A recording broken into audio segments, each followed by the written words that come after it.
From Tally to Cali, It's time to wake up. Wake up! Wake up! Warchant.com is your ultimate Seminole sports source. And this is Wake Up Warchant, presented by Zaxby's Now here's Warchant.com's Aslan Hajavandi and Corey Clark.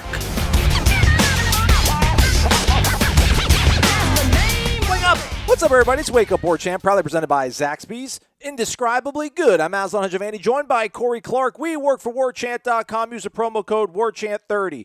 Corey, I want to ask you how you're doing, but I really want to get into an argument off the jump, but I guess I should just be nice and ask you how you're doing first. How are you? Screw you, buddy. What's the argument? What's going on with all this? I should have scripted this out, because I am going to take a beating on this. I might get what they call dragged on Twitter, what the kids call getting dragged.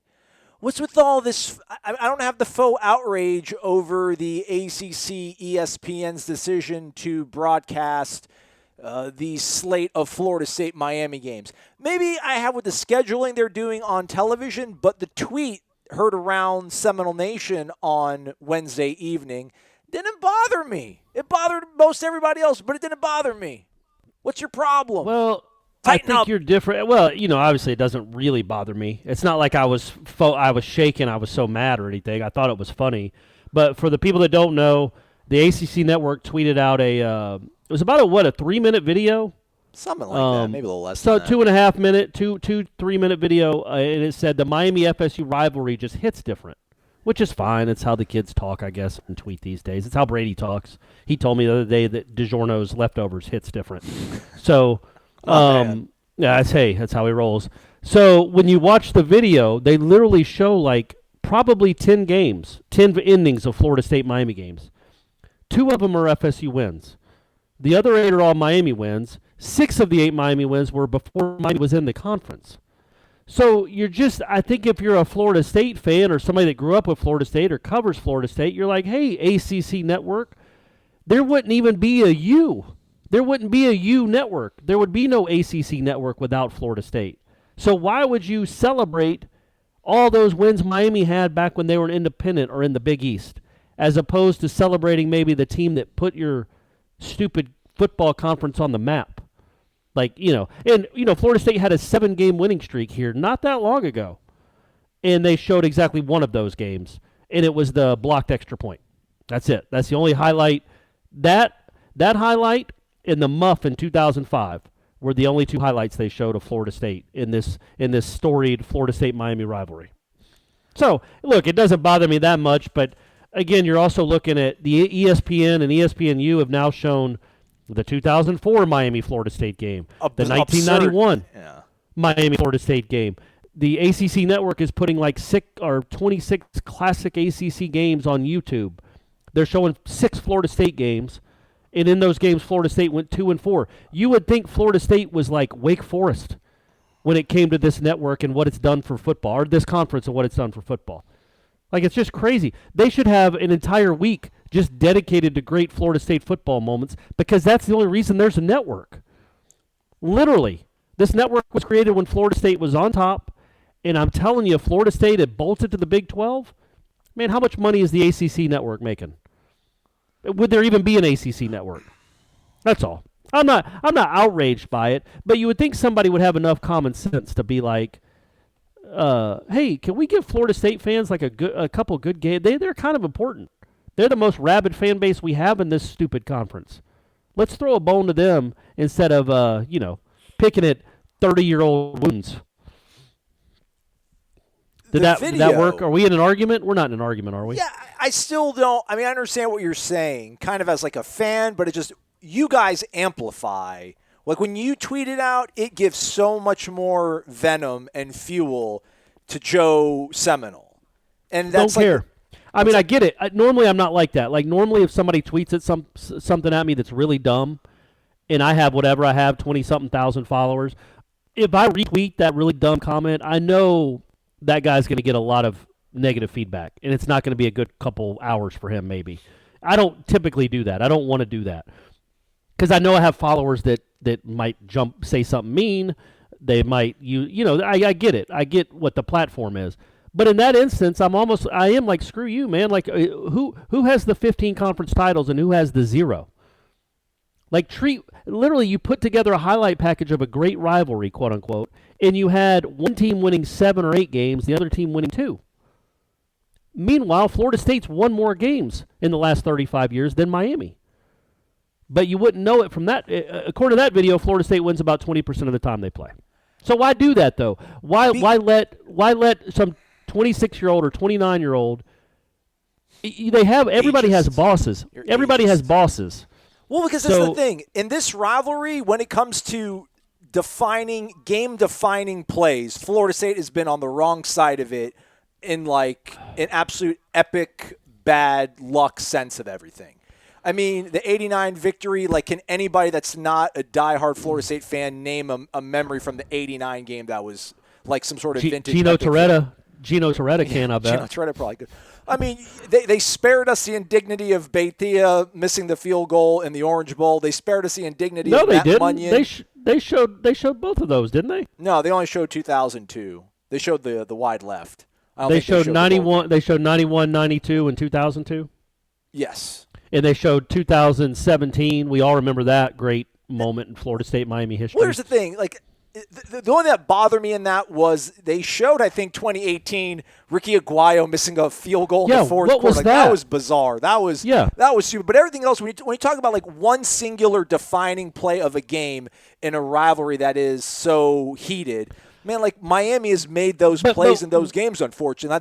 This is the thing. If you did a video about Florida State, Florida in the 90s, you would show Choke-a-Doke, you would show Ward-to-Done, you would show Jano mocking Florida with a chomp and then hitting another field goal. You would show Snoop Minnis, you would show Peter Ward catching touchdown pass. You would show Marcus Outson leading Florida State to a victory. You would show Peter Boulware destroying Danny Werfel within an inch of his life. That's what our rivalry with Florida, that's what it's defined by, or like the huge plays that Florida State made in those games. When it comes to Miami, it's just like, unfortunately, we're on the wrong side of it, and the fan in Olympia, Washington that knows college football and the fan in Hanover, New Hampshire that knows college football that's not like a Florida State fan, like they know, like, oh, Florida State, Miami, that's the field goal thing.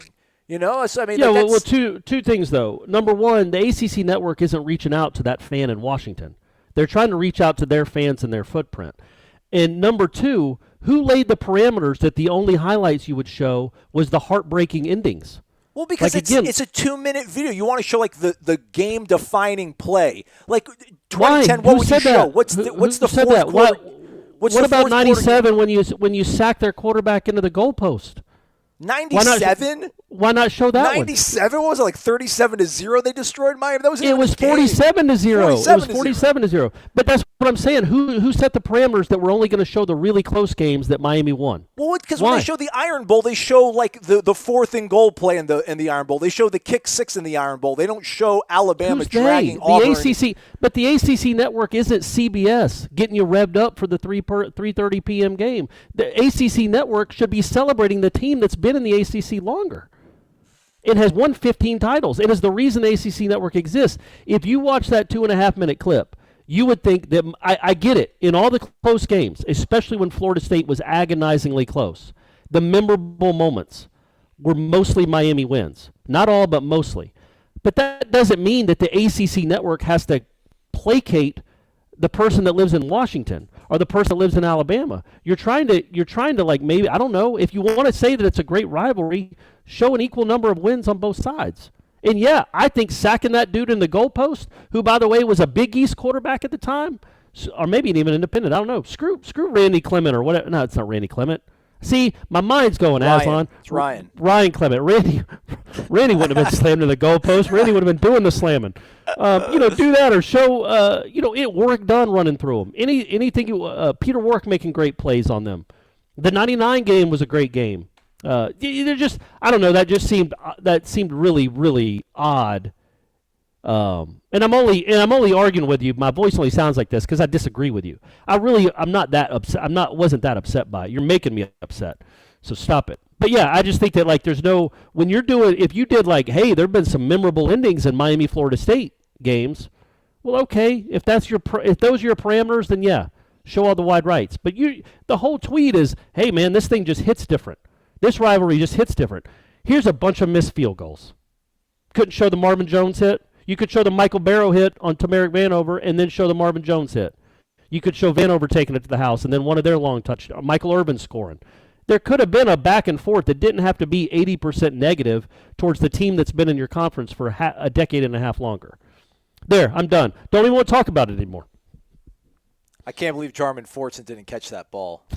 It's crazy. And do you think – I asked Jimbo afterwards, and I don't know if he's protecting his quarterback or not, but he said the ball was supposed to be thrown low. But do you think it was supposed to be thrown that low? Like, it probably should have been about thigh high maybe, or a little like knee high. But, he dropped. That's definitely a drop, and it's a good enough throw to be caught. But I wonder if Ponder threw it a little bit lower than he meant to. Well, it's a tough spot for the quarterback. I'll cut him some slack. It just it wasn't. How about that too? That's one of the ones they show. Yeah, where you drop a pass. By the way, there was a second left on the clock, Aslan. Why can't the ACC network run that? They should have had another play. What's going on here? Oh man, yeah. Great moments in Ja'Cory Harris's history. Well, because when I saw everybody retweeting it, I'm like, oh gosh, what is this going to be? And then I'm watching. I'm like, well, this all kind of makes sense. But then they show 17, and I'm like really? Florida State was like 1-2 going into that game or something. I don't know. And then they show 18. I'm like, I don't even remember Ricky Aguayo shanking a field goal, and it had no bearing on the outcome of the game. That was it was just the it was the one that came after the blown call on the double pass. Is that what it was? Okay. Yeah, and then he missed the field goal. But then that was what was so odd to me is okay, if you're going to show Florida State Miami highlights, I get it. You got to show a couple missed field goals. I'm not dumb. I'm not naive. But then there was from 1995 to 2015, I would say Florida State won 14 of those games. 13 of those games. I know they won 7 in a row. And the only highlight they showed of the entire 7-game winning streak, not Dalvin Cook. You wouldn't want to see him tearing down the field and scoring at will against Miami. Those weren't exciting plays. They show a blocked extra point. That's the only highlight from an entire – and some of those Miami games were close. But, I don't know what you would show from 14. Do you show Jalen Ramsey breaking up a pass, or did he pick off a fourth down pass? Yeah, he picked off a pass late in the game. That's as exciting as Aguayo missing a kick.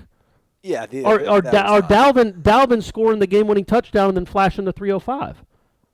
That happened in 2014. In 2015, Dalvin ran wild on him again. And then in 16, you scored, you blocked the extra point. That's fine. But there were a lot of moments you could have chose from – Chris Thompson having 2 straight 90-yard runs. 11, the hit that Bradham had, that was a crazy. I mean, not all those games were blowouts. They were close. It's just odd that in a 7-game winning streak, your own conference, the only thing they show is a blocked extra point, and just skip the other 6 wins. Well, yeah, I mean, it's like fourth quarter clutch game deciding play. I think if they do Red Sox Yankees on ESPN.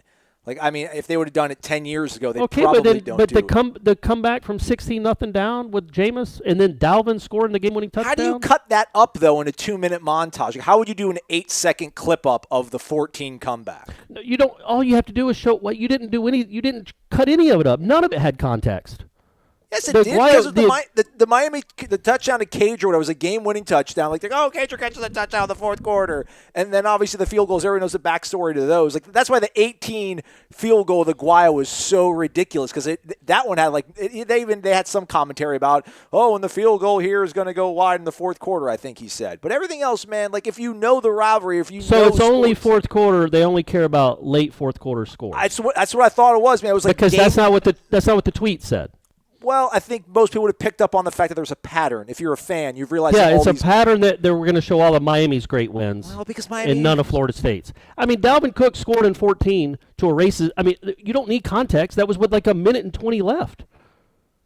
I mean, and he flashes a 305. You're behind, and you go ahead. That's as much context as Cager making that catch.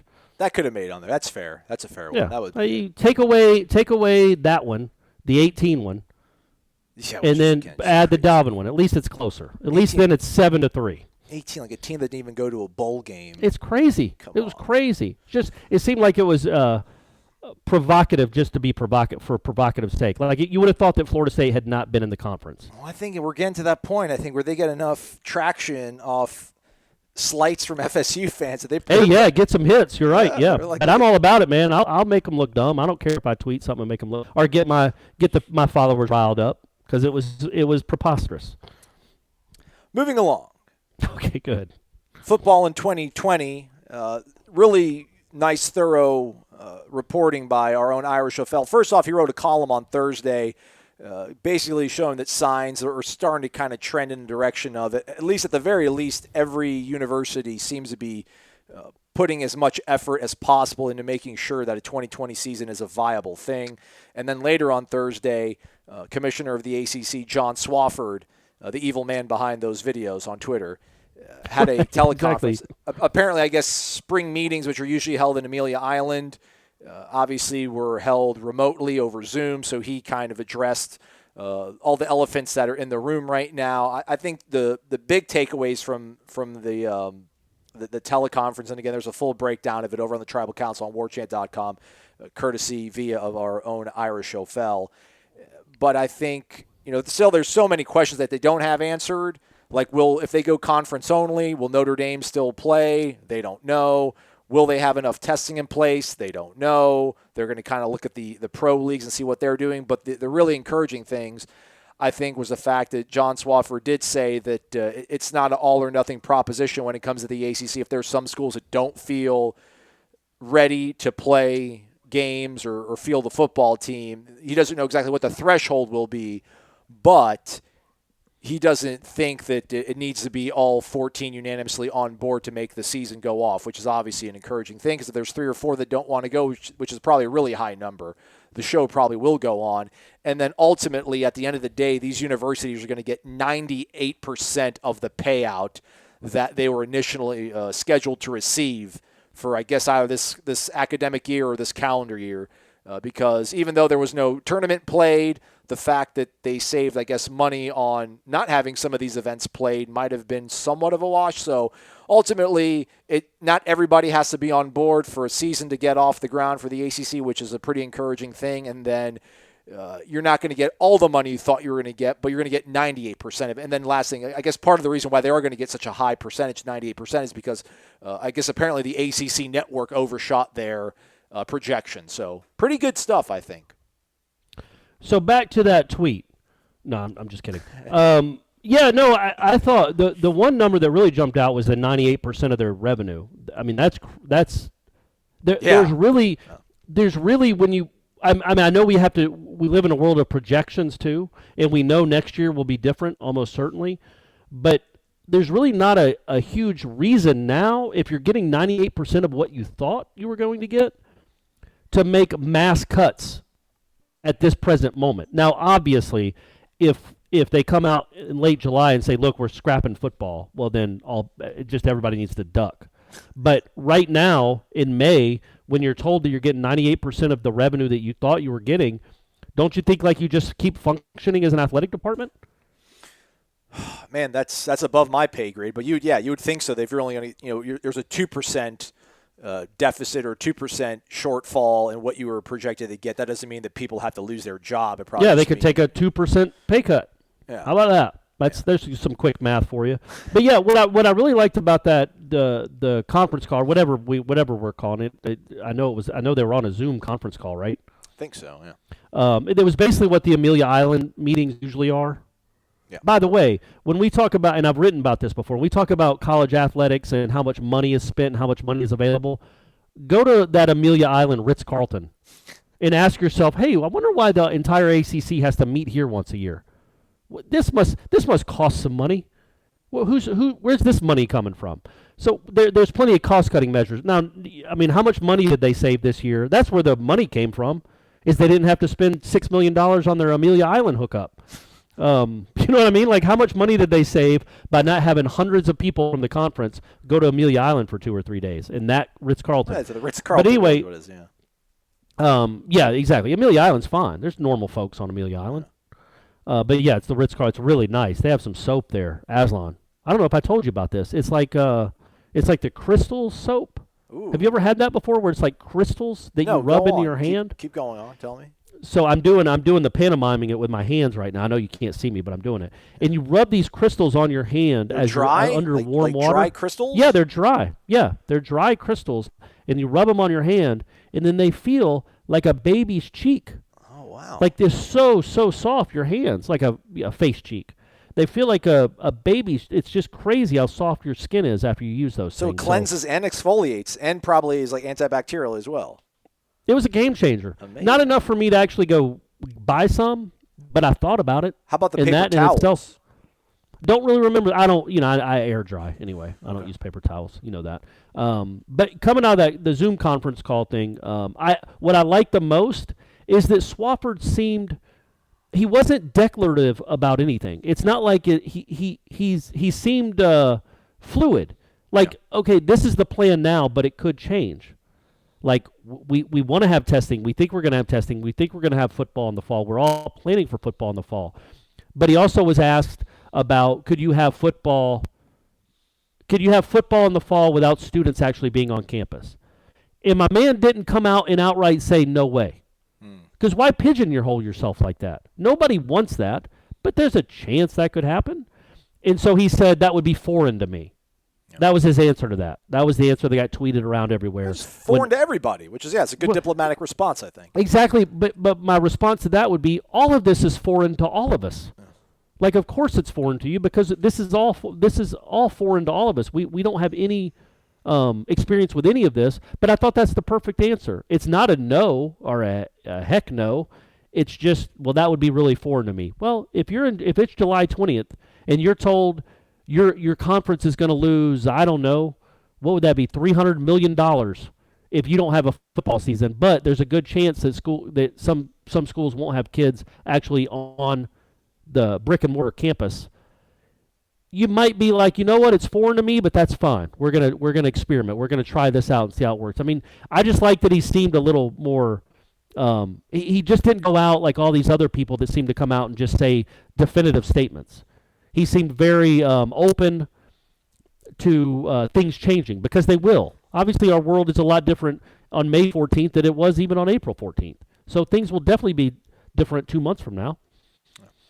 I think the Baton Rouge Advocate reported on Thursday as well that the presidents of 14 schools, all 14 schools in the SEC, are actually going to vote on whether they're going to allow players to return to campus on June 1st or June 15th. The vote could take place as soon as next week.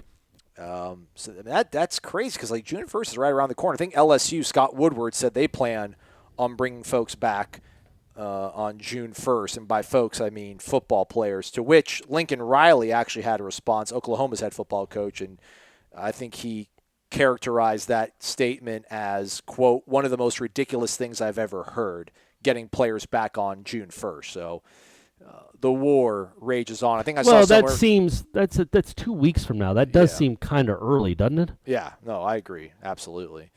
I mean, that's kind of been my whole position is that I think there will be football, but I just think it'll be delayed because no matter how many corners they want to cut to get the season off, it's just I would find it hard to believe like you get back to campus July 1st or something, and then like you're ready to go you're ready to go as scheduled September 5th or whatever it is for most schools. I mean, you could say, well, spring, summer camp or whatever they call it, preseason camp usually doesn't start until mid-July. What's the big deal? But it's like, well, man, they have not been on campus, like training, like real football players in 4 months by that point. So I would think June 1st is pretty aggressive, ambitious. But again, I think John Swofford's sort of measured approach is pretty pragmatic, and I can go along with that. So. I mean, I think everybody wants the season to go on, but I think we want it in a pretty, let's get it figured out. Let's roadmap this whole thing out. I also saw that the SEC, they've got a task force on how to, bring everybody back in terms of their athletic programs. And it's a great idea, but I looked at it, and every university has a medical professional on this task force, but they're all like orthopedic doctors. It's like the team doctor. It's like, I'm not. They're way smarter than me, obviously. But it's like, man, don't you probably need like infectious disease experts, like epidemiologists or whatever the heck they're called? Man, if we listen to them, we're never going outside again, Aslan. We can't just listen to those people forever. We'll never be able to go outside again. I'll never be able to shake your hand again. Wow. Listen to those people. Hey, by the way, real quick, I want to get back to that, but I only bring this up. No, let's keep this conversation going. Well, I was done there. Oh no, but I want to talk about Swofford. What I liked about it is even when he was asked about like you said, if some schools couldn't play, would they still be open to having a schedule? And he said, yeah. Is it like just let's be pragmatic about everything, man. We can all be adults and say, look, if Pittsburgh and Boston College and Syracuse don't want to play, that doesn't mean we have to scrap a season. Yeah. And I like that he's of that mindset. He's of that mind that just because one or two member institutions or even 4 member institutions deem it unsafe to play, that does not mean, at least right now in May, that Florida State is unsafe to play, and Clemson's unsafe to play, and Georgia Tech. So that does not mean that we will not have a season. It is not all or nothing. That was really good to hear too. That there is some outside the box thinking, because obviously this whole thing is out, so we're nowhere close to a box. So it's really neat, not neat, but it's refreshing, and it makes you feel better about the chances of a college football season when you know that the people that make the decisions are open to a completely different season than anyone's ever seen before. We know it's going to be different, and they're open to ideas. They're open to being outside the box. That was good to see. I was happy about it. I'm not sure if he was asked about this, and again, this is probably going to be a wildly unpopular take. I would hope that even if certain schools don't play, that they still get part of the revenue from the TV contract, even though they're not playing. Because unless it's some sort of absurd thing where the rates are going down in their state and it's under control, but, for some reason, just, I don't even know what school to pull out, like maybe like a Syracuse or something.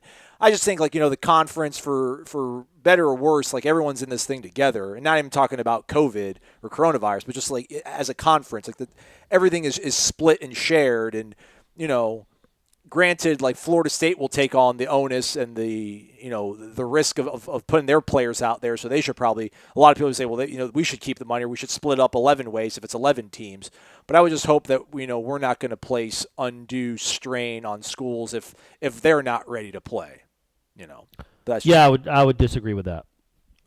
What's the point of having an alliance and being in a conference in situations like this? Like, isn't that the kind of whole thing, like strength in numbers? I mean, like if Florida State starts tanking in football, but, we're going to still collect money from like basketball revenues. I mean, think about like what they just hit their revenue projection almost on the nose because of the ACC network. And what are the odds that would have, and I know this is a completely different discussion, but that does not happen without Florida State. And Syracuse had almost nothing to do with it. Literally almost nothing to do with the ACC network making money or even being a thing. Nobody. How many people bought the ACC network because of Syracuse athletics? Well, the ACC network got distribution through Altice, which is a really major provider in the Northeast because Syracuse basketball is kind of a big deal. That's true. Yeah, heck, hey, we're still in the dark in Florida when it comes to it. So, but if you're not playing the games, I couldn't understand the money's football money, and if you're not playing football, I don't understand why you would have a cut of that. You didn't use any of the expenses that all the other schools did to produce a football team, to train a football team, to feed a football team. I wouldn't think, and to even house a football team. So then, why would you get the same money that Clemson gets? You get a percentage, I guess. You don't want to anger them. Yeah, that's what I'm trying to say. Yeah, I'm not saying split up like 14. Yeah, I don't think it needs to be cut off completely, but get like 40% of what you normally get or 25% of what you normally get, just so they can make ends meet. But yeah, if I was Florida State, I'd be like, what? You're giving Boston College a full cut when they didn't play a game? And meanwhile, we had 100 practices and played 13 games? That's crazy. So that's for a later discussion, obviously. But yeah, but going back to what I was talking about, I'm just now reading Ira's, not just now, but I just opened it up on my computer, Ira's kind of wrap up of the Swofford comments. And it says, when asked about Power 5 commissioners originally being adamant that students had to be on campus for college football to be played, Swofford says, I don't know if I was adamant. Goes on to basically say that everything is still on the table, but adds that the idea of playing games with no students on campus would be foreign to me, quote unquote. Didn't say he would fight against it, but clearly not comfortable with it, which is the right approach, right? Nobody's comfortable with that right now.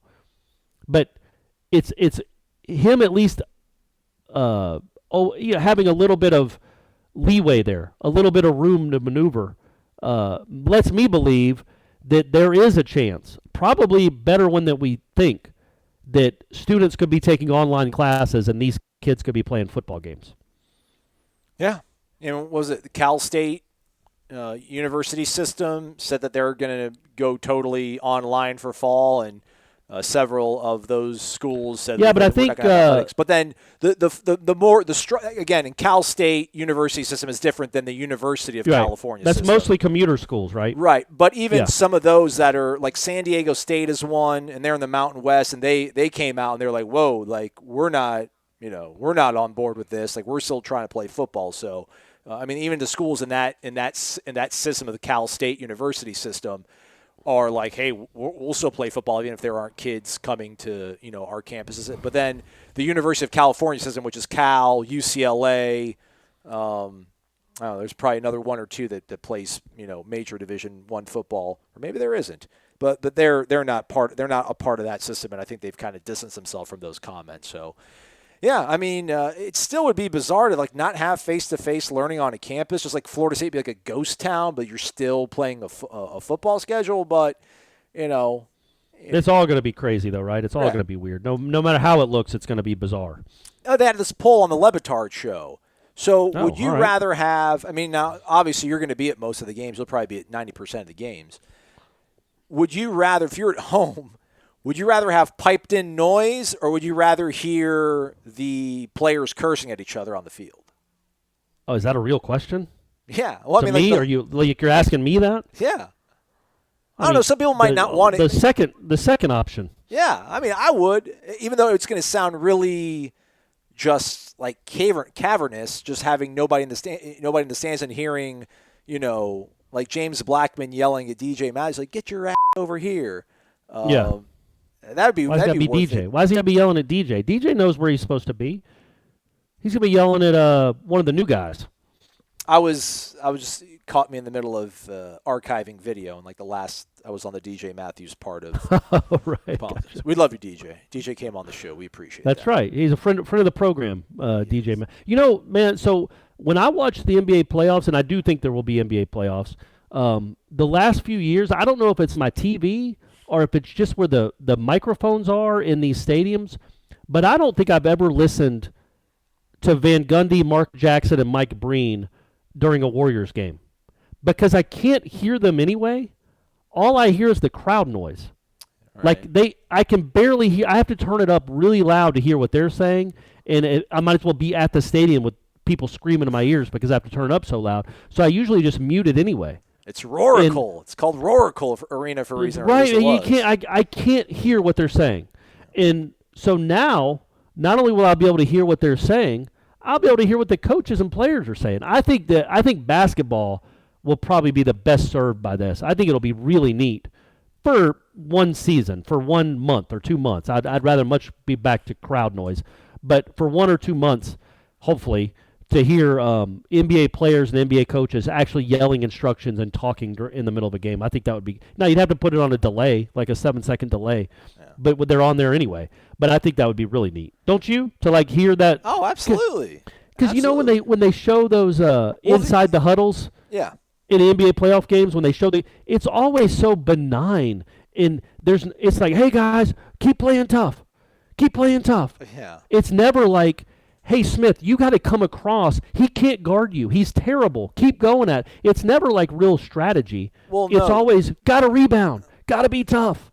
That's all you ever hear. There's a reason why. Like apparently, I think like it might have been Steve Kerr a few years ago got mic'd up, or actually no, like he got mic'd up talking to Kevin Durant on the bench, I think, and he got like really upset with ESPN or TNT. He's like, hey man, like I don't want you guys to be using that, like And then there was somebody, I think, that had some strategy sort of stuff that was called out that they put in their mic'd up session. So that's why it's so sanitized, where it's just, okay, that makes sense. Rebound. You got to be tough. You got to play physical because, they don't want them to be like, hey, we're going to run this set, do motion off the, so. Right. Love the energy. Yeah. Keep it up. You know, what I want to see, like, imagine a broadcast. Like, I don't want to use the Kelvin play.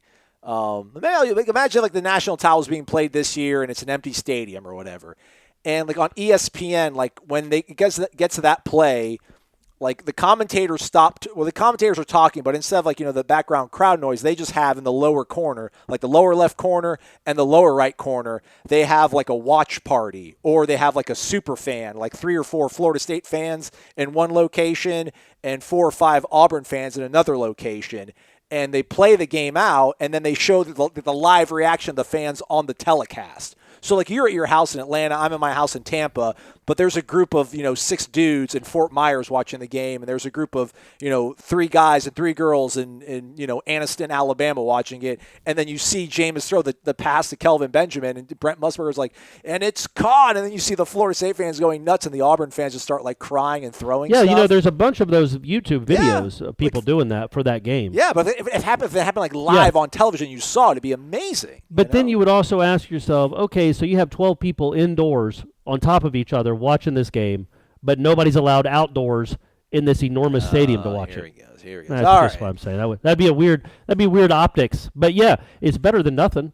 All right, let's get on the ponies. We got some questions. Renegade Express. Oh my God, is this a Renegade Express edition? Yeah, man. It's only 34. We're only at the 36-minute mark. You're all right. Oh no, I wanted to say something real quick before we go into that. Okay. So absolutely. Thursday was the Miami-Florida State rivalry day on ESPNU. I heard about it. Yeah. Okay. Well, so here are the games. They showed 6 games in a row. 6 games in a row. The 8 a.m. was the 1985 Miami-Florida State game. I don't even know who won that. Who won the Miami? Miami won. It was close, but Florida State blocked 2 punts in a row, but it didn't matter. Miami ended up winning. Oh, that was on Finding a Way. Yeah. It's that game.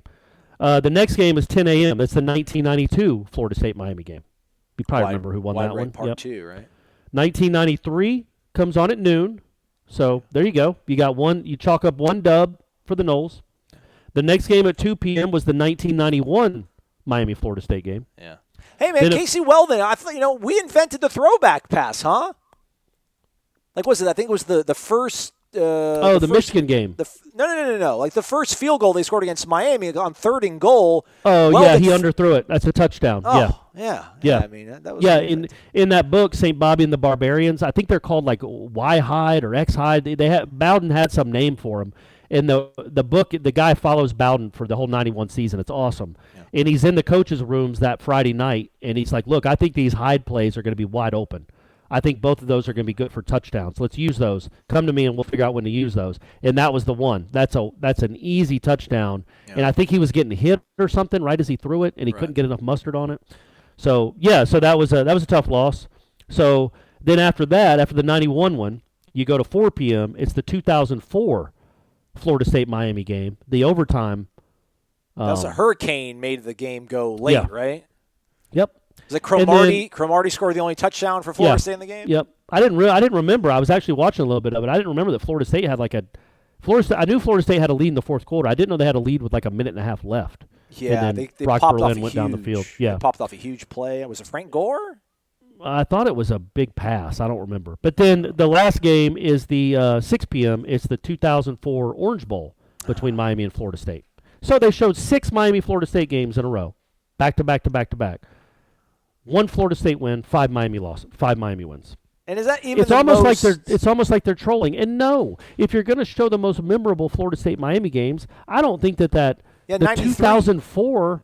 Well, they did show the 93 one. Well, I'm saying, is 93 even really one of? I mean, obviously, kept the season moving along in the trajectory that you needed it to, but and I guess the indignity of the 2 field goals the 2 years prior, but like 93 wasn't like some sort of like tour de force. Or I guess maybe it was like monkey off the back kind of game. And you could have shown the 99 game was a better game than the 93 game. That was I think that was like 21-21 at half. That was a close game and a good game, and that Miami team ended up being awesome the next year. So that would have been you could have shown one. You could have showed that one too. Yeah. Could have showed any of them. I mean, if you're going to show an awful early season, gross, no offense Miami-Florida State game, why not show the muff one? Yeah, right. And then at least make literally 6 games between Miami and Florida State, and you show 5 Miami wins. It's like they're trolling at this point. And hey, maybe I'm leading to that. No, to me, that you can have a gripe with. Like the video tweet didn't bother me because I kind of understood what they were trying to create with it. But yeah, if you're going to show like rivalry week of games, you go 1-5. And this is the thing, like a lot of rivalries are one-sided. But like Florida State, Miami, I think like Jimbo was getting really close to maybe even, I think maybe Miami only holds like a 2 or 3 game advantage now in the rivalry. Dude, I think in the last 30 years, Florida State's like 17-13. Yeah, so it's close. It's much closer than it was for sure. But yeah, no, you just keep showing all the Miami wins. Yeah. I'm sure you're getting a lot of great ratings. Let's see. Do they do it? Do they break it down on Nole Fan? I thought they would show you like the overall 30 and 34. Yeah, Florida State against Miami. So the craziest stat when I was watching the 91 game, it was on the background. Did you see that stat? Miami was on a 7-game winning streak against number 1 teams. Like Isn't that incredible? It's incredible. It's crazy, man. And I think most of them were Oklahoma. Right. But they'd beaten Oklahoma twice in '85 and '86. One of them was with Troy Aikman, and then they kept playing Oklahoma in the Orange Bowl. Orange Bowl too. But yeah, that's an unbelievable stat. Unbelievable. And so that made it 8 in a row, right? Yeah. 8 straight wins over a number 1 team is insanity. Yeah. And it wasn't like they dominated all of them. Well, here's the thing. Like, why show the Florida State Miami? Like, why would they show Florida State Florida? I feel that's one where I think both fan bases have experienced really the highs and lows. Yeah.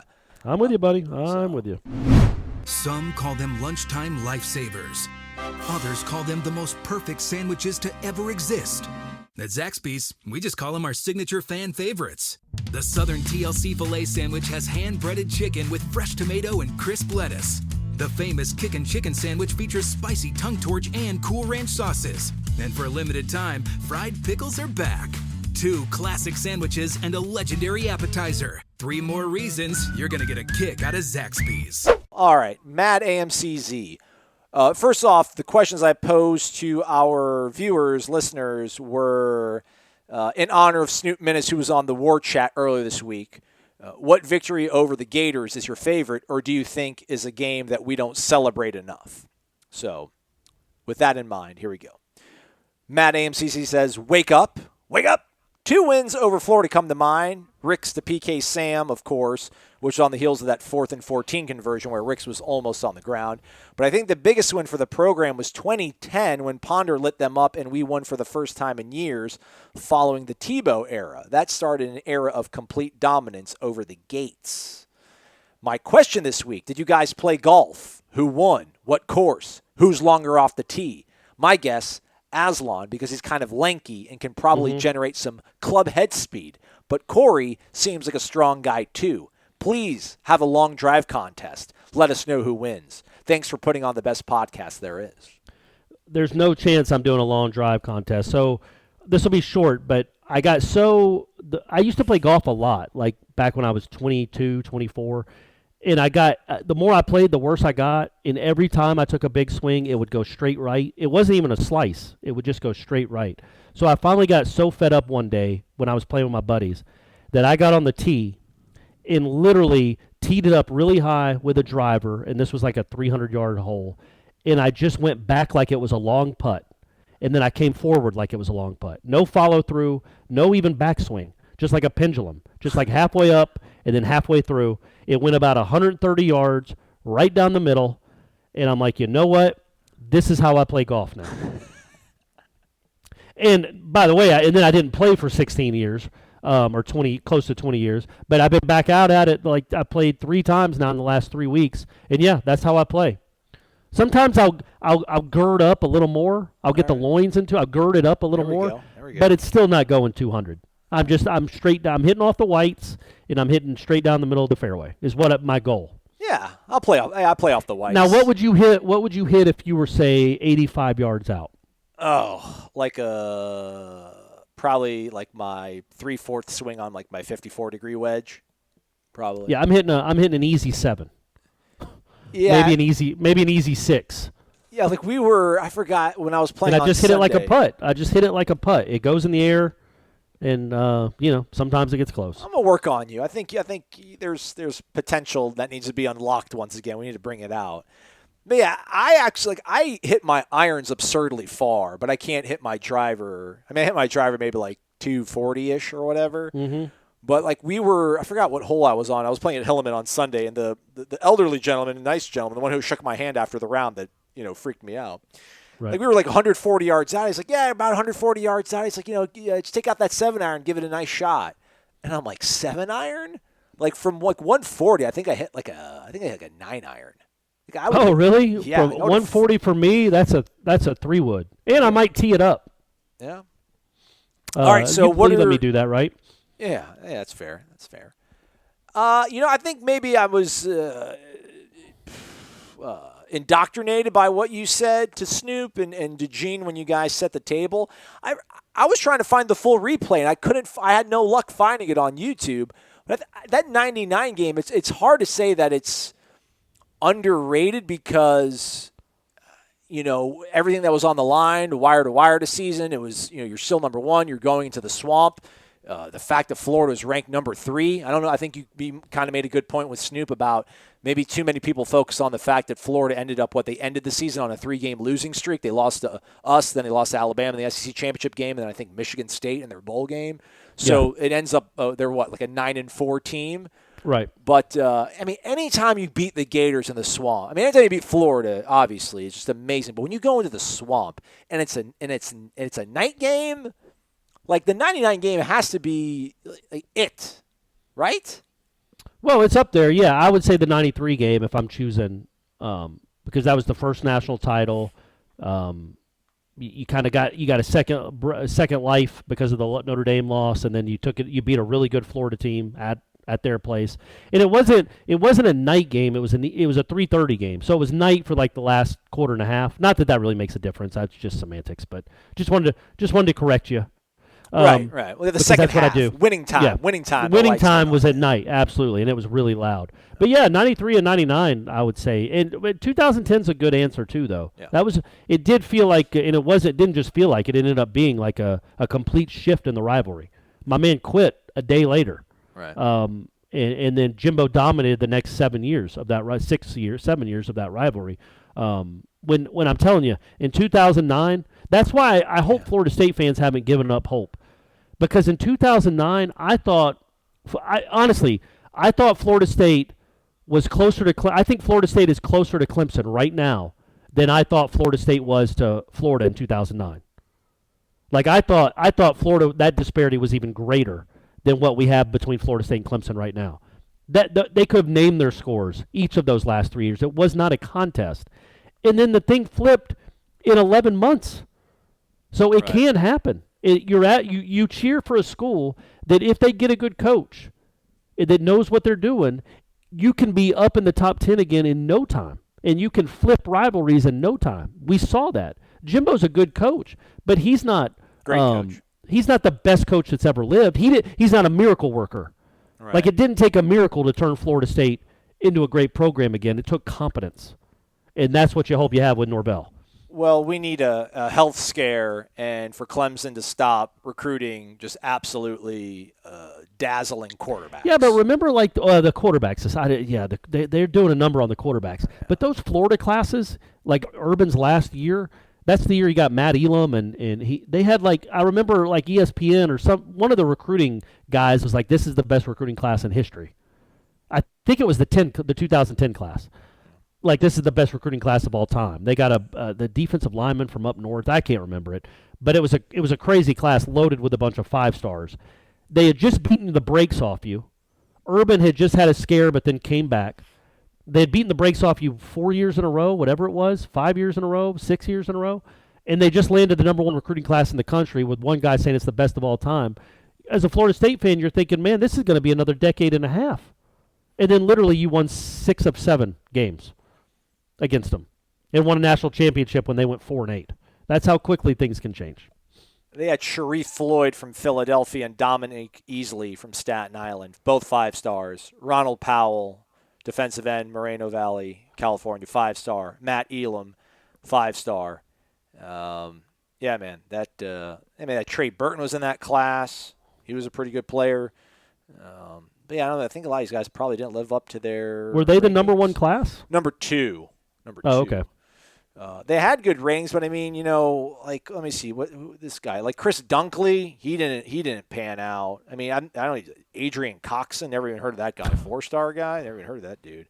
Robert Clark, Cody Riggs. No relation. Yeah, I don't. Yeah. Cody Riggs was a player, right? Didn't he play? Was he from Joiner's school? Was he St. Thomas Aquinas? He says he's from Fort Lauderdale. Yeah. Yeah, I think he went to St. Thomas. I think he was a teammate of Joiner in high school.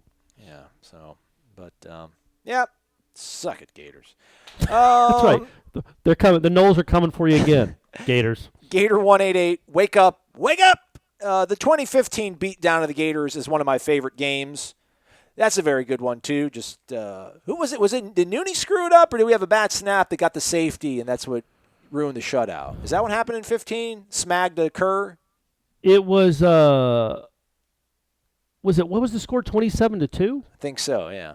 I think it was a bad snap where McGuire, like, kick it out of the end zone or something, or do something to save it, save it from being a touchdown? That was Jimbo in the locker room. Nooney was the 16 next game. year. Yeah. Yeah, I think 15 was the locker room audio of "We just beat the damn Gators." Woo! Oh right, yeah. Those were the days. Good times. 85, the players touch the find away sign before taking the field. Is there a motto sign that the team touches before entering the field today? If so, what is the message on the sign? Do you know if there were motto sign sayings during the championship years? Thanks for all the Nole news and updates, especially the Friday happy hour. Signed, your friend, Gator Kirk. Thanks, Kirk. Appreciate that. There still is a sign, but I don't know what it says. But it changes each year. Yeah. But in the Moore Center, if you go down through the tunnel where they enter on game nights, there is a sign either above the doorway or to the side of it. I don't know if the mottos. Yeah, the mottos changed. The last motto I remember was "Let's roll." Right? Yeah, that got some publicity. Yeah, I'm trying. I mean, it changed every year. Bowden the players would pick a motto and they put it on shirts and they put it on the sign. I'm trying to think of what the one would have been for 13. I see in my head them hitting a slogan as they're walking through the locker room, but I just can't remember it off the top of my head what it is. I know the name of their highlight DVD from that year is "One Team, One Heartbeat," but I don't think that's something you put on a sign, is it? One team, one heartbeat. Yeah. Maybe it is. I don't know. FSU Robert, wake up. I would say my favorite victory over Florida is 2013, just because you knew going in it was going to be a blowout. It provided that, quote, games in the bag enjoyability factor that Aslan had mentioned that year's national championship game was lacking. Question, and yeah, 13, just because like what Kelvin Benjamin did to them was beautiful. Like I still had like mild anxiety going to that game, and I don't think we particularly started off all that hot. They were a good defense. Their offense was awful, but Florida had a good defense. Yeah. Well, it's one of those things where I'm like, you never know. I mean, it could all fall apart just in this one game. But then Kelvin or Jameis could have lost the Heisman maybe. Right. Like I don't think I went into that game thinking there was much of a chance they would lose, just because who was their quarterback? Skylar Morningwig. Morningwig, right? I mean, come on. So I didn't think Florida was going to be moving up and down the field. They couldn't move on Georgia Southern. But I did think there was a chance that Jameis could have just an awful day, and Florida State would win like 17-6 or something, and then maybe cost him the Heisman because that would have been the best defense he faced, and he didn't play well. So that, to me, was the only real anxiety going into that game. Who finished second to Jameis? I don't know. Jordan Lynch, McCarron, probably the great McCarron. A.J. McCarron. I want to give him that lifetime award. Yeah. Imagine. Can you even imagine how bad that Alabama team would have been without A.J. McCarron? Oh, man. I mean, that's a 5-win team at best if he's not calling the shots. I have to pull it up now because now I need to know. A.J. McCarron was second, Jordan Lynch third. How many votes did Jordan Lynch get, first-place votes? 40. That is the most ridiculous thing that's ever happened in any voting for any award. How in the world could anybody, after having watched what happened in 2012 in the Orange Bowl, and then another season of him just doing the same thing against MAC teams. How could anybody in the world with a straight face think that guy is the best player in college football? He wouldn't have been offered a scholarship to Florida State for any position, or Clemson. I mean, it was absurd the love that guy got because all his games were on Tuesday nights. Yeah. How about Trey Mason? He finished 6th. Like, did he really think he should have been the Heisman? Like, I know he struck that pose in Pasadena. Yeah, still did the Heisman pose. Yeah, because he ran for like 300 yards in the SEC championship game, and then another 170 in that game. So when all the Heisman voting was done, he had a really good run. But come on, man, come on, Trey. Speaking of Jameis, he lost, huh? He lost in the bracket. Charlie beat him. Yeah, you're right about that, and it wasn't even close. I mean, come on, people. Come on. I mean, come on now. Don't go bad mouthing Charlie Ward now. Yeah, that's the thing. One was like 23-1, and one was 22-2, and both his losses were because of missed field goals. Well, Notre Dame. No, that's not true. One of them was missed field goal. One was the Notre Dame game. I guess I don't know. I think we too often probably think of Jameis singularly as 2013, but if you do really factor in 14, even though he kept winning all those games. I guess that opens the door for Charlie. But I'm telling you, if we would have done this in 2015, I think Jameis wins going away. You're right. I do think that it shouldn't because Charlie never played it down in the NFL. But I do think the struggles in the NFL have probably altered people's perception of him. And by the same token, let's say like in 8 years from now, Jameis is out of the league, but he made it to the playoffs like once or twice. Won one of the games and then, got bounced immediately after that. Like, do you think if we did it then, the margin would be any closer? I mean, if he turns it on and becomes like a perennial all-pro, maybe. But you also have to remember, Charlie Ward there's not a more beloved player in the program's history. Maybe Warwick Dunn. Those are the two.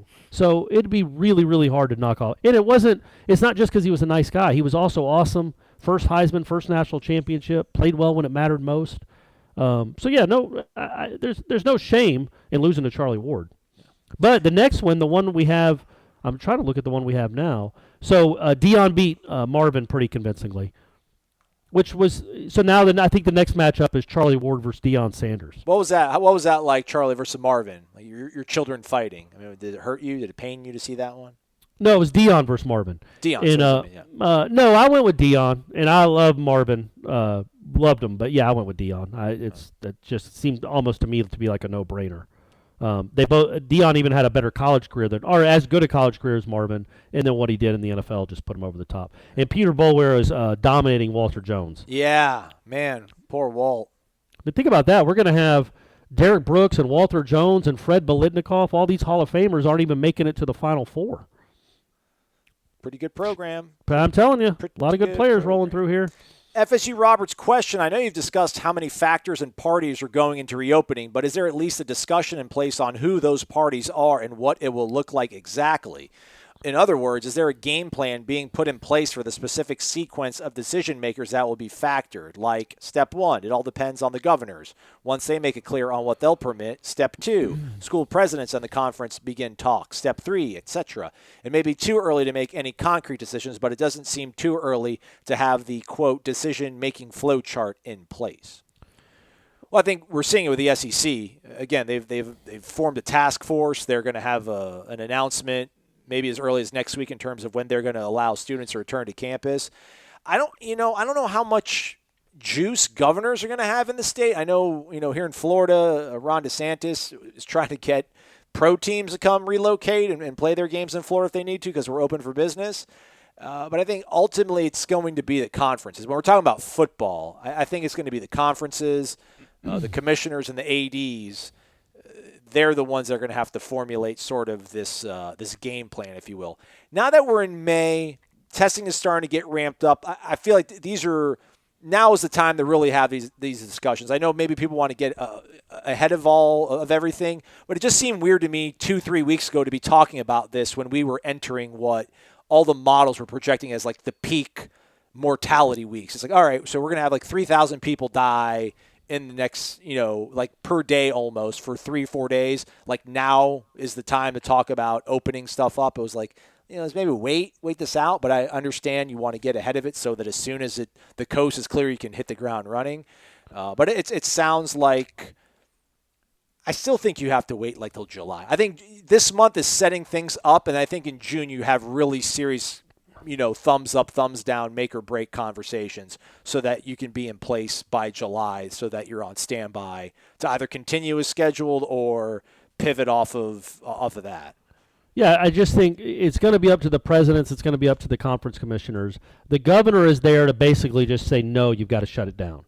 Yeah. Like, especially in Florida and Georgia. I mean, really all the red states, not to get political, but all the red states, all the southern states, the governors have already. We're purple down here in Florida. Sure, we are, yeah, but the governor isn't. Right. And so he's opened it up, and he's already said, I mean, there's no question he's okay right now in May with public sporting events. So the only way the governor comes into play, in my opinion, the commissioner, Swofford, and the presidents have to come up with a plan. They put the plan in place. They start it. The only way the governor comes into play is if he just shuts it down. If he says, no, we're shutting everything down. That's where he comes into play. He's not the one that, I think, I just think it's up to them. He's not going to be I guess he is the top of the flow chart. Don't you think he'll defer to university presidents because they understand the gravity of like the economic blowback if they're not able to get these things off? I mean, these are public universities by and large in the ACC, the SEC, even like the Pac-12. I mean, Gavin Newsom is obviously. To a point, like I don't think he's not going to order a school to open back up. Like, hey, no, you're playing football. I don't care what you say. You're playing. That's not happening. Right. His only job in this instance is to say no. There's been a huge outbreak and blah blah blah. We have to shut it down. I'm sorry, but we have to shut it down for the safety of everyone. That's where he would come into play, and I don't know how realistic that would be. But that's kind of the flow chart: is presidents and commissioners on down. Yeah.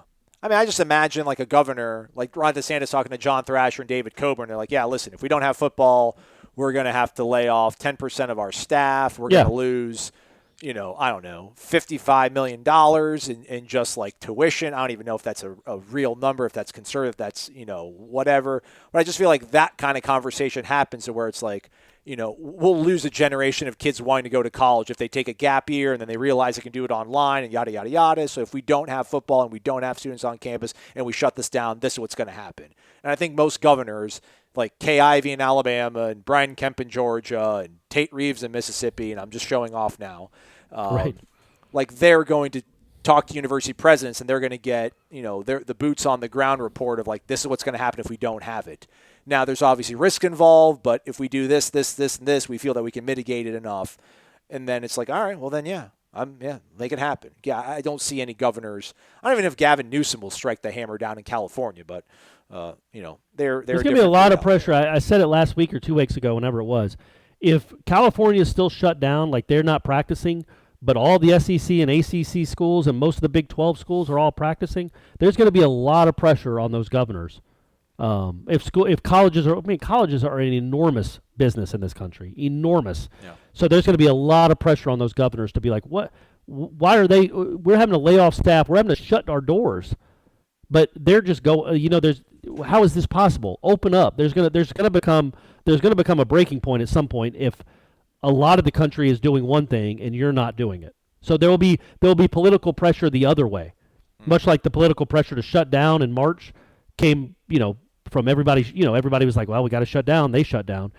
I think it's going to be opposite. Well, they reopened. We've got to reopen. Yeah.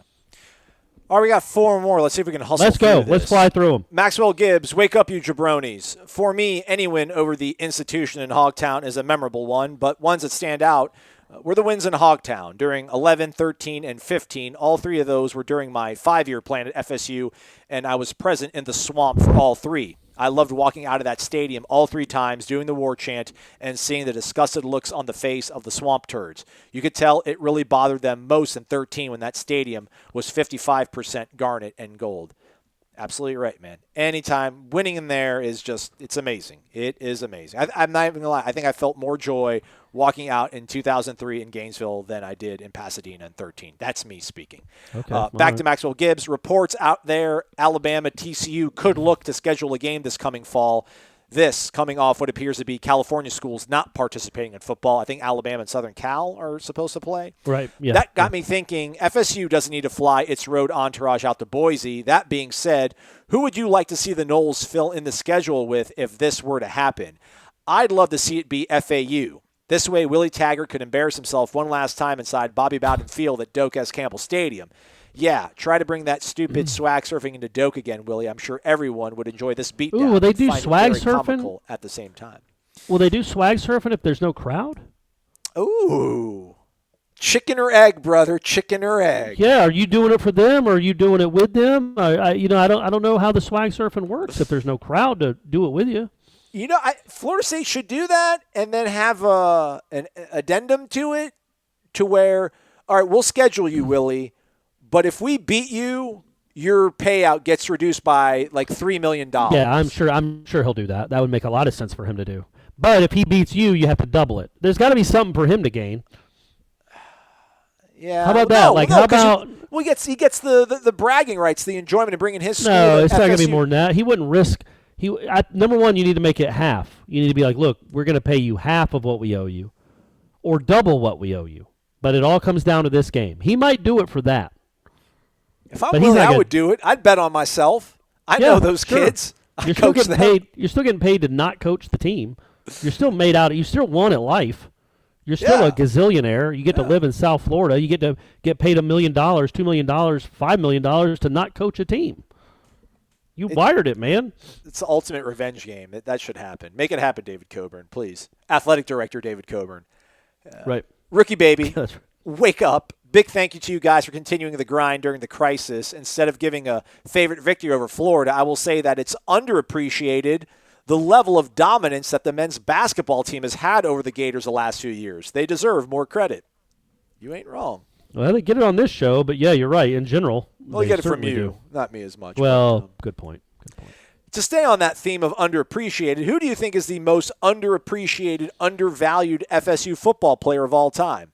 I'm with Corey. I believe that Rashad Green isn't as appreciated as he should be, probably because he wasn't as flashy as other receivers.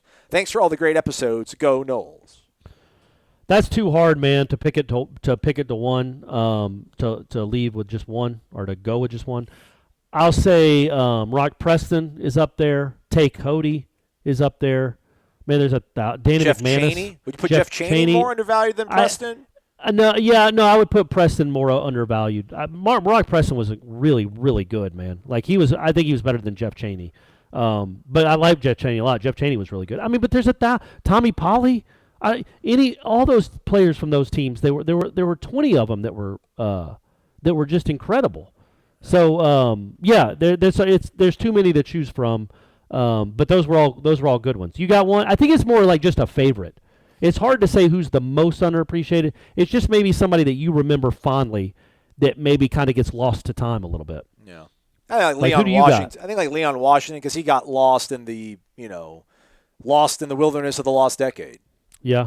Yeah. No, yeah, he was great. There were a bunch of great players on those teams that were just, not all that well coached. Old Dad's a Knoll. Wake up! Aslan, I could have sworn you said you lived in Dothan at some point. If you did and never visited the Conestoga, then by all means, the Tinder date you want to bear your children, take the drive, feed her the filet with au jus. Heck, send me the bill. It'll be my wedding gift to you. Whoa, there you go. There we go. Thanks, Let's me and you go. All right. Hey, man, you're back in town here. And we can go. Yeah, that's right. So this makes sense. He made a comment about Conestoga. I had no idea what he was talking about. It's the Dothan connection. Yeah, the Conestoga it's right off the Ross something. I don't even know what the name of the road is. But yeah, it's supposedly like a pretty rustic steakhouse. But I never did go. I'll maybe check it out one of these days. His question: all this uncertainty about scheduling makes many evaluate what the fall will look like. I know I'm in a minority, but fellas, I can't see a game played with 0 fans keeping my interest. I keep watching an announcer-less game growing up involving the Dolphins. I remember, watching an announcer-less game growing up involving the Dolphins. I don't remember why they did it, but if the sports that we watched But it was sports. We watched it. However, had that become the norm, I can't imagine keeping interest. That's what I fear with this. Maybe a game to scratch the itch, but I'll be honest, can't imagine that being entertaining for long. Praying for a fix by Labor Day. Keep up the good work, guys. I remember that yeah. game. It was like a I don't know if it was just a trial run that NBC or whoever did it was thinking about getting rid of announcers, or somebody got sick. But I do remember that game, and it was just crazy. Somebody would score, they'd flash the stats, and there'd be nobody saying anything. I think that would be much harder to watch than a game with no fans. A game with no fans, if you still have the announcers and you can still hear the instructions being given out, I think that would be pretty enjoyable, actually. I keep thinking about basketball. Football, it's going to be weird, man. It just will be. It'll be weird to see somebody score a touchdown and all you hear is 40 people yelling, and it's his teammates. Well, there'll be some. I think the families will be there, so probably like 400 people in the stands. Okay, well, yeah, it'll be odd. Just think about Winky to Snoop, 2000 versus Clemson. Like when the cameraman goes to pan out to show the trajectory of the ball in the air, and it's just nobody. Yeah. In the stands. It's going to be crazy. And that's like the beauty of the game against Clemson. Like you see the wide shot, and it's like, oh my gosh, here it all happens. Except the Champions Club. Maybe you think the Champions Club will still be full? Oh, absolutely. They wouldn't. Nobody would know. I don't think it won't damage the product of the game. And I understand what you're saying. Like, it'll damage the enjoyment, though. I get that, right? Yeah, You've said that too. It'll definitely alter the enjoyment of it. There's something about making a big play with a loud crowd. Like, think about the Louisville Florida State basketball game, and I guess it's just basketball in the brain right now. Imagine that game played in front of no one. Right. Like, it wouldn't be number one, I don't know if Florida State wins, but also it just wouldn't have been nearly as memorable. Is that just unbelievable sound that came out of that dunk? Like, that's one of the more memorable things I've ever covered. And so crowds do add to it. And it'll be I can't put a percentage on it, but it'll be bizarre and surreal, but it'll also be a little bit less enjoyable to not have crowds. But right now, I think we'll all take anything. Absolutely. And last one, Marnol 55. Hey, guys. During the Last Dance documentary on ESPN, there is a scene at a press conference when the Bulls general manager is asked about the backstabbing going on between the coach and the GM. The Bulls GM gets mad, ends the presser early, walks off. You can hear another media member mutter, "Way to go, Craig," to the reporter who asked the question. Craig Sager, the late, great Craig Sager, everybody. Rest in peace. My question to you two is, has there ever been a "way to go, Craig" moment in your career, or have you ever been Craig? Can you share those stories? Thanks, guys.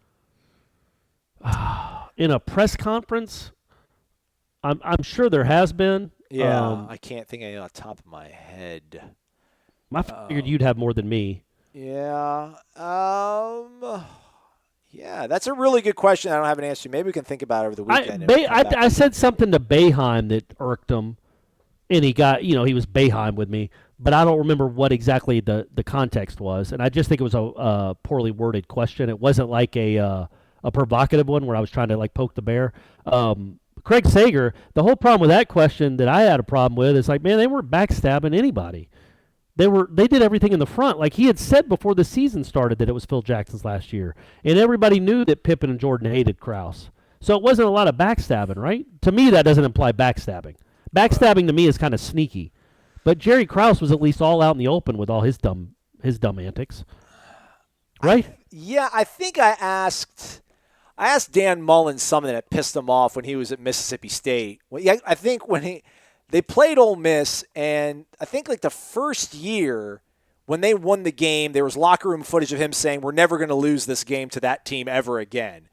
And sure enough, like 4 years later, Hugh Freeze shows up. They win that game, and they literally, Ole Miss played it on the Jumbotron. They played the clip of Dan Mullen saying, "We're never going to lose to that team ever again." Crowd goes crazy. In the post game, I'm pretty sure, like, Stephen Godfrey from SB Nation asked them about that, and then I asked like a follow up, and I'm like, "So you still?" I said it was the stupidest question. I'm like, "So you're never going to lose to that team again, even though you just lost to them?" And he was like, "Yep." And like everything just went like dead quiet. I think he walked off after that. but nobody was like, "Way to go, Aslan." And I don't think anybody. No, I think they were being funny. Yeah, I think they were being funny. Like, way to go, Nash. Way to go, Craig Sager. Because apparently Craig Sager was a really nice dude. Yeah. So it would be something like I'd say to Ira or Tim or Brendan if they asked a question that irked someone and the guy stormed off. It'd be like, "Yeah, way to go, Tim. Great." Because that was a great soundbite. If you worked in television, in which everybody there, there's cameras everywhere, like that leads your sportscast. That leads your 10 o'clock newscast. That soundbite of him being like, that's a loser question, and he walks off. Like that's going in the headlines, as they call it, off the top of your show in the newscast. So I don't think I've ever asked a question that made somebody walk off. Of course not, because you like everybody, Corey. Well, I do like everybody. Most people like me, and to be honest, other than the last couple of years, it's been pretty fun sports. It's been a pretty fun athletic department to cover. There's a lot of winning. There's not a lot of people upset. There was Jimbo upset in 2017, and there was, obviously Willie was upset every week. But other than that, but Willie was never going to be that guy, right? Willie, I know. So in Jimbo's last year, his press conferences would go so off the rails sometimes that I wasn't even engaged. Like, I wasn't even paying attention to some of them. But I can't remember a time. I'm sure there is one, but I can't remember a time off the top of my head where I made somebody just like snap or walk away. Yeah. But hey, there's still plenty of time left. Norvell, I'm coming for you. You know what I'm saying? I'm not pussyfooting around anymore. Yeah, coming for blood. Coming for your neck, Mike. Probably should have mentioned at the top of the show. I think the plan is to do a live version of Wake Up on. By the way, I talked to Gene about this. Okay, he thought it was a good idea to maybe do it Monday for Tuesday, like Monday night for Tuesday, and then so it wouldn't be back right up against the happy hour. Or Renegade Express. Or Renegade Express. We don't want to do that. So go ahead. Explain it now. Well, then So I think we'll do a live then, as Corey mentioned. We'll do a live show on YouTube where we'll just take your questions, people. Like, call in, though. Don't just, type on YouTube. Call in. Make it interactive. Make it fun. 850-712. Or leave a message on the message boards, right? I don't know. We'd rather them call Express. In. We already have. Right, okay. That's my whole thing. I don't know. But anyhow, we're going to do a live interactive show on Monday. Stay tuned for details. We'll tweet it out. It'll be on the message boards. But we want to mainly take phone calls and get involved in that sort of thing. But we'll tape it live on Monday night. But that will be a podcast that we will then publish on Tuesday. And is there a war chat lined up for next week? Yeah, we got the 1980 Pitt game. No kidding, really? Yeah, got Bobby Butler. Bobby Bowden's first ever first-round pick.